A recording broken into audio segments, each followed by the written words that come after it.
Colin, your character Harry is the epitome of the gentleman spy. How does Harry combine sophistication and mind-boggling fighting skills? With a good director, really, and a good writer. It's, you know, I think that it's one of the things, acting sometimes polarizes into two different things you can do with it. One is that it's a mask where you can pretend to be the things you want to be. You go in the direction of your fantasy. It sometimes can be where you go to your worst fears and bear yourself at your most vulnerable and weakest and at your least appealing. But this was definitely the fantasy side of things. You know, somebody had written a role, dressed me up in the suit, give me the dialogue to do, and a brilliant team of stunt guys, basically all there just to make me look good. Mm.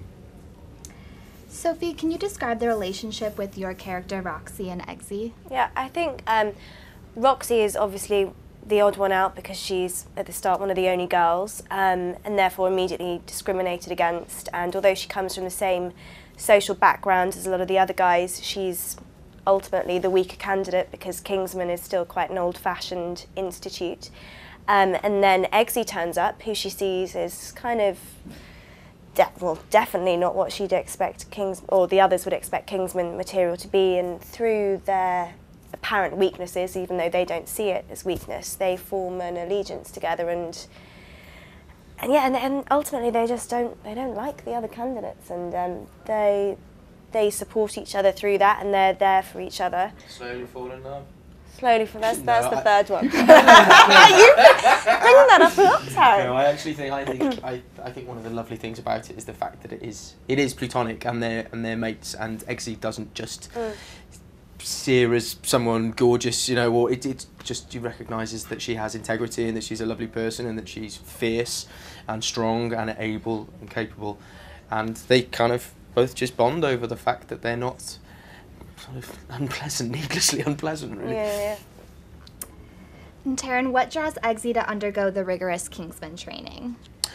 Well, I think he's kind of, you know, feels a bit sort of lost, is a bit sort of disenfranchised, and Harry, this kind of enigmatic kind of hero figure, shows up and probably in some way, particularly with the connection with his father, neatly steps into that absent dad role, and offers him this opportunity to do something constructive with his life. You know, Eggsy's a very, very capable young man. You know, he's said to have above average IQ, and you know, he's got all these kind of natural physical skills, and this is the sort of perfect outlet for them. And what does Harry see in Eggsy that makes him think that he's Kingsman material? He knows a lot about him. He knew his father. And there's an emotional involvement because his father died heroically, saving Harry's life, and it was due to a mistake that Harry made. So there's an immense emotional investment in that, and so I think he sees him as having to take on something of the father responsibility, but he also has been watching this boy grow up from a distance, and he sees this enormous talent and enormous potential. And he also sees him going down a path, as he says, which is going to end badly. And I think he sees a very, very troubled boy with a troubled family, and he feels he owes it to the boy to save him from that. And he also thinks he's the right material. He's been through the Marines. He's competed in youth. Gymnastics competitions, that's right. Can you all discuss Matthew Vaughn's vision for the film and what specifically about it caught your interest?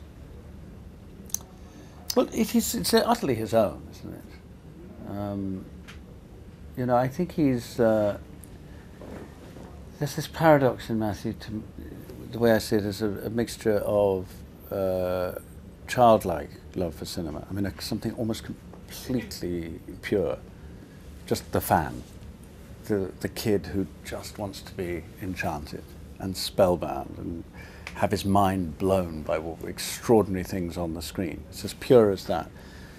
And on the other side is something very, very sophisticated, a real, a very, very mature cinematic and worldly, informed sensibility. So he knows how to conjure with all that, and that's. I don't think it's not always you can get that at high functioning level in the same person.